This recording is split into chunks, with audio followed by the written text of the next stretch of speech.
So welcome back to my channel David does it all. और हाजिर है आपका दोस्त और आपका होस्ट डेविड। सो गाइज, आज हम फिर एक और कहानी लेकर आए हैं निठल्ले की डायरी से, जो कि एक बहुत बड़े व्यंग्यकार हरिशंकर परसाई जी ने लिखी है। और हम शुरू करेंगे आज एक कहानी, नाम है रिसर्च का चक्कर। फ़ैन ऑफ करना भूल गया था, नॉइज़ हो रहा था बैकग्राउंड में, तो अभी फ़ैन ऑफ किया तो अब प्रॉपर और अच्छे से आवाज़ आएगी। एंड हाँ, ये नया माइक ख़रीदा है बोया का, 850 रुपये का। देखते हैं ये सफ़र कहाँ तक जाता है और मैं कहाँ तक चलता हूँ, और आप मेरे साथ कब तक मुझे बर्दाश्त कर सकते हो। हाँ, मैं गारंटी दे तो नहीं सकता हूँ, बट हाँ, आप बोर हो सकते हो, क्योंकि मैं अधिकतर कहानी लेने वाला हूँ, कविताएं लेने वाला हूँ। कुछ समय बाद हम short movies, music album and न जाने क्या क्या आने वाला है, इवन पॉडकास्ट भी आएगा। So stay tune my boy, stay tune.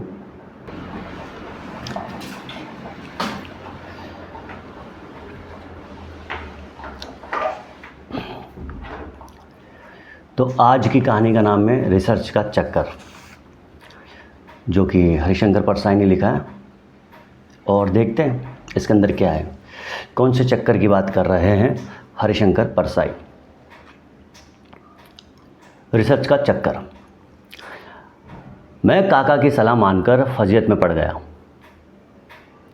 एक दिन वो कहने लगे, आयुष्मान कोई लेबल अपने ऊपर चिपका लो, वरना किसी दिन जेल चले जाओगे। तुम्हें बेकार घूमते देखकर किसी दिन कोई पुलिस वाला पूछेगा, अरे क्या नाम है तेरा, बाप का नाम क्या है, और नौकरी कहाँ करते हो तुम। अब तुम अपना और बाप का नाम तो बता दोगे, पर तीसरे सवाल के जवाब में कहोगे नौकरी कहीं नहीं करता। ये सुनकर पुलिस वाला कहेगा, नौकरी नहीं करता, तब कोई ज़रूर चोर उचक्का है तू। वो तुम्हें पकड़ कर ले जाएगा। इस देश में जो किसी की नौकरी नहीं करता वो चोर समझा जाता है। गुलामी के सिवा शराफत की कोई पहचान हम जानते ही नहीं हैं। गौर फरमाना इस लाइन पर, गुलामी के सिवा शराफत की कोई पहचान हम जानते ही नहीं हैं। मैंने कहा, काका तो फिर विश्वविद्यालय में रिसर्च करने लगो। हाँ, वो नौकरी नहीं है, फिर भी इज्जत देती है। बहुत से लोग पुलिस के डर से रिसर्च करते हैं। एमए करने से नौकरी मिलने तक जो काम किया जाता है उसे रिसर्च कहते हैं। वो दफ्तर जाने के पहले किया गया हरिस्मरण है, इसलिए अधिकांश शोध प्रबंध विष्णु सहस्त्रनाम है, यानी उनमें एक ही बात 1000 तरह से कही जाती है। काका की बात से मेरी एक दबी हुई इच्छा जाग उठी। कुछ साल पहले एमए करने के बाद रिसर्च करने की मेरी इच्छा थी, पर मेरे विभागाध्यक्ष तब मुझसे नाराज़ थे, क्योंकि मैं उनकी इच्छा के विरुद्ध पहला दर्जा ले आया था। बात ये थी कि मेरा एक सहपाठी गुरुदेव को घर तक पहुंचाता था और उनका बिस्तर लगाकर उन्हें लोरी गाकर सुलाता था। मैं उन्हें सिर्फ चौराहे तक पहुंचाता था, क्योंकि मुझे लोरी नहीं आती थी। उन्होंने उस सहपाठी को प्रथम श्रेणी का वर दिया था और मुझे द्वितीय श्रेणी का शाप। पर किसी कारण से शाप और वर बदल गए। गुरु बहुत नाराज़ हुए और उन्होंने मुझे रिसर्च नहीं करने दी। अब वो नहीं थे। उनके विरोधी सिंह गुड ने उन्हें अपने दल समेत निकलवा दिया था। अब उनकी जगह डॉक्टर सक्सेना आ गए थे। मेरे वो दमित इच्छा जाग उठी और मुझे काका की बात पट गई। मैं दूसरे दिन डॉक्टर सक्सेना के बंगले पर पहुंचा। वो अपने अध्ययन कक्ष में 3-4 शोध छात्रों के साथ बैठे थे। मैंने आचार्य को नमस्कार किया और अपना परिचय देने ही वाला था कि छात्र उठे और मुझे पकड़कर जबरन आचार्य के चरणों पर पटक दिया। एक ने उनके चरणों की धूल मेरे मस्तक पे लगा दी। मैंने अक बकाकर कहा, अरे ये क्या करते हो? एक छात्र ने समझाया, हम आपको नियम सिखा रहे हैं। इस कमरे में आचार्य जी सिर्फ छात्रों को प्रवेश देते हैं, बगल के कमरे में दूसरे लोगों से मिलते हैं, जैसे विश्वविद्यालय के अधिकारियों से, कार्यकारिणी के सदस्यों से, नेताओं से। इस कमरे में जो भी आता है उसे आचार्य जी को साष्टांग दंडवत प्रणाम करना पड़ता है और उनके चरणों की रज माथे पर लगानी पड़ती है। तुम देखते नहीं हो, भक्तों के लिए चरण रंज हमेशा तैयार रखते हैं। मैंने कहा, और उस कमरे में क्या होता है, वहाँ क्या नियम है? छात्र बोला, उस कमरे के बाद जिज्ञासा से भी पाप लगता है। उस कमरे में गुरुदेव अपने हाथ धोकर जाते हैं। मैंने आचार्य के गंदे पाँवों और साफ हाथों की तरफ देखा और वो छवि मेरे हृदय में हमेशा के लिए बस गई। मुझे बैठने की अनुमति मिल गई। मैंने कहा, गुरुदेव मैं रिसर्च करना चाहता हूँ। उन्होंने पूछा, क्यों? मैंने प्रभाव डालने के इरादे से कहा, मुझ में ज्ञान की पिपासा है। मैं किसी विषय का गंभीर और सर्वांग अध्ययन करना चाहता हूँ।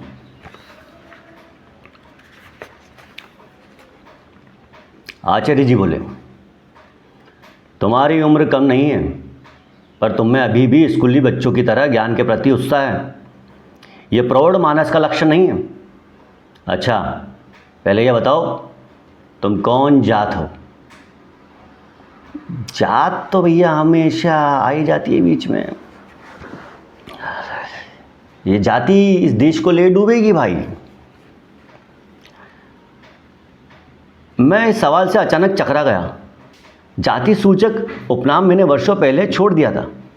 मुझे लगा कि मैंने संविधान पर ज़रूरत से ज़्यादा विश्वास कर लिया। मेरी उलझन देखकर आचार्य ने पूछा, ब्राह्मण के कायस्थ? मैंने कहा, दोनों नहीं। उन्होंने पूछा, मगर तुम्हें कौन अच्छा लगता है, ब्राह्मण के कायस्थ या बमहणों ने अपना गुट बना रखा है जिसके नेता है डॉक्टर शर्मा? हमने भी अपना गुट बना रखा है, कायस्थ गुट। उनके नेतृत्व का भार मुझे अकिंचन पर है। तुम अगर ब्राह्मण गुट के प्रति निष्ठावान हो तो डॉक्टर शर्मा के पास जाओ, वो तुम्हारा प्रबंध करेंगे। अगर मैंने पूछा, गुरुदेव क्या कोई ब्राह्मण कायस्थ गुट में शामिल नहीं हो सकता? उन्होंने कहा, हो सकता है। स्वार्थ जाति और धर्म से ऊपर की निष्ठा है। स्वार्थ जाति और धर्म से ऊपर की निष्ठा है। मैंने पूछा, उपकुलपति जी किस गुट की तरफ है? आचार्य जी ने कहा, उनकी माँ कायस्थ और पिता ब्राह्मण थे, इसलिए वो कभी इस तरफ झुकते थे और कभी उस तरफ। तुम अपना तय करो। मैंने कहा, गुरुदेव मैं तय करके ही आया हूँ। मैंने अपने सारे नाते तोड़कर सिर्फ आपसे संबंध रखा है। नाते सकल राम ते मनियत, एक निष्ठ भक्ति का ये सूत्र मैं जानता हूँ। डॉक्टर साहब प्रसन्न हुए, कहने लगे, तुम्हारी निष्ठा से हम प्रसन्न हैं। हम तुम्हें डॉक्टरेट दिलवाएंगे। तुम रिसर्च शुरू करो, पर पहले रिसर्च का अर्थ समझ लो। इसका अर्थ है फिर से खोजना, यानी जो पहले ही खोजा जा चुका है उसे फिर से खोजना रिसर्च कहलाता है। जो हमारे ग्रंथों में हैं उन्हें तुम्हें फिर से खोजना है। भारत के विश्वविद्यालयों में जो प्रोफेसरान हमारे विरोधी है उनके ग्रंथों और निष्कर्षों को तुम्हें नहीं देखना है, क्योंकि तब तुम्हारा काम रिसर्च ना होकर सर्च हो जाएगा। दूसरी बात यह है कि विश्वविद्यालय का ज्ञान का विशाल कुंड है। इसमें जितना ज्ञान भर सकता है उतना भरा हुआ है, लबालब भरा हुआ है। इसमें अगर बाहर से और ज्ञान लाकर भरा जाएगा तो ये कुंड फूट जाएगा। तुम जानते हो घासा बांध टूटने से दिल्ली के आसपास कितना विनाश हुआ था। हर अध्यापक और हर छात्र का ये कर्तव्य है कि इस कुंड में बाहर से ज्ञान जल न जाने दें, वरना बांध टूटेगा और विनाश फैलेगा। ऐसे हर छेद पर उंगली रखे रहो जहाँ से ज्ञान भीतर घुस रहा हो। मैं नतमस्तक उनके उपदेश सुनता रहा। उन्होंने विस्तार से मुझे अपने कर्तव्य समझाए। बीच बीच में उन छात्रों की तरफ देखकर कहते, क्यों झूठ कहता हूँ? वो कोरस में बोलते हैं, नहीं नहीं साहब सच कहते हैं आप तो। अब आचार्य ने कहा, अब तुम थोड़ी देर बैठकर सुनो, ये छात्र क्या शोध करके लाए हैं। हाँ, तुम लोग एक के बाद एक अपना शोध पत्र पढ़ो। पहले छात्र ने पढ़ा, जिसका सार कि परसों डॉक्टर शर्मा कहीं कार पर घूमने गए थे, साथ में उनकी पत्नी और बच्चे थे। यहाँ से चौथे मील पर कार का पेट्रोल ख़त्म हो गया। तब से सब लोग पैदल यहाँ तक आए। फिर रात को डॉक्टर शर्मा नौकर के साथ पेट्रोल लेकर गए और तब कार लेकर आए। डिपार्टमेंट में सब छिपकर हंस रहे थे। ये रिसर्च है। ये सुनकर आचार्य खूब ज़ोर ज़ोर से हंसने लगे। बीच में कहते, सब पैदल आए फिर पेट्रोल लेकर गए। उन्हें हंसते देखकर छात्र भी ठहाके लगाने लगे। मुझे भी हंसी नहीं आ रही थी। एक छात्र ने कहा, आप हंसते क्यों नहीं हो? शुरू से ही अनुशासन भंग कर रहे हो, आगे क्या होगा? मैंने इस अवसर पर अपनी प्रतिभा दिखाई। कहा, मैं सोच रहा हूँ कि एक महत्वपूर्ण विषय पर आप जैसे पारंगत शोधकर्ताओं का ध्यान क्यों नहीं गया। किस विषय पर? उन्होंने पूछा। मैंने कहा, इस पर कि कार में वो जो स्त्री थी वो डॉक्टर शर्मा की पत्नी थी या कोई और थी। सब हंसने लगे। ये सब चकित रह गए। आचार्य ने तो खुशी से मुझे अपने गले से लगा लिया। कहने लगे, वाह, इसे कहते हैं शोध प्रतिभा। मैं इतने सालों से रिसर्च करवा रहा हूँ, पर यह बात मेरी दृष्टि से भी ओझल हो गई। यंग मैन, तुम असाधारण हो। तुम्हें शोध कराकर मुझे गौरव मिलेगा। मेरा रंग जम गया। दूसरे छात्र ने जो रिसर्च पेपर पढ़ा वो इस प्रकार है। उसका सार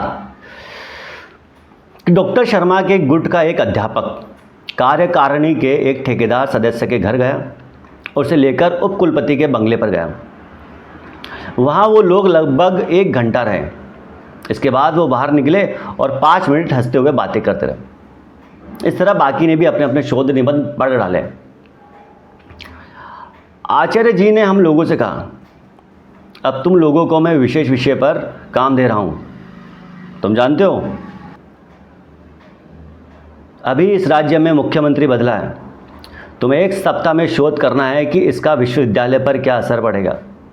पूरी तरह पता लगाओ कि किस अध्यापक के उनसे कैसे संबंध हैं, कौन लोग अपने को उनका आदमी कहते हैं, कौन अभी तक अपने को पुराने मुख्यमंत्री का आदमी कहते हैं, उप कुलपति उनके कृपा पात्र है या नहीं है, और वो किन किन बातों से खुश होते हैं। देखो,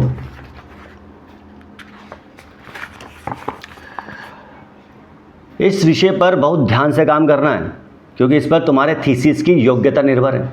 आचार्य जी ने जो नया विषय शोध के लिए दिया था, उस पर सबसे अच्छा काम मैंने ही किया।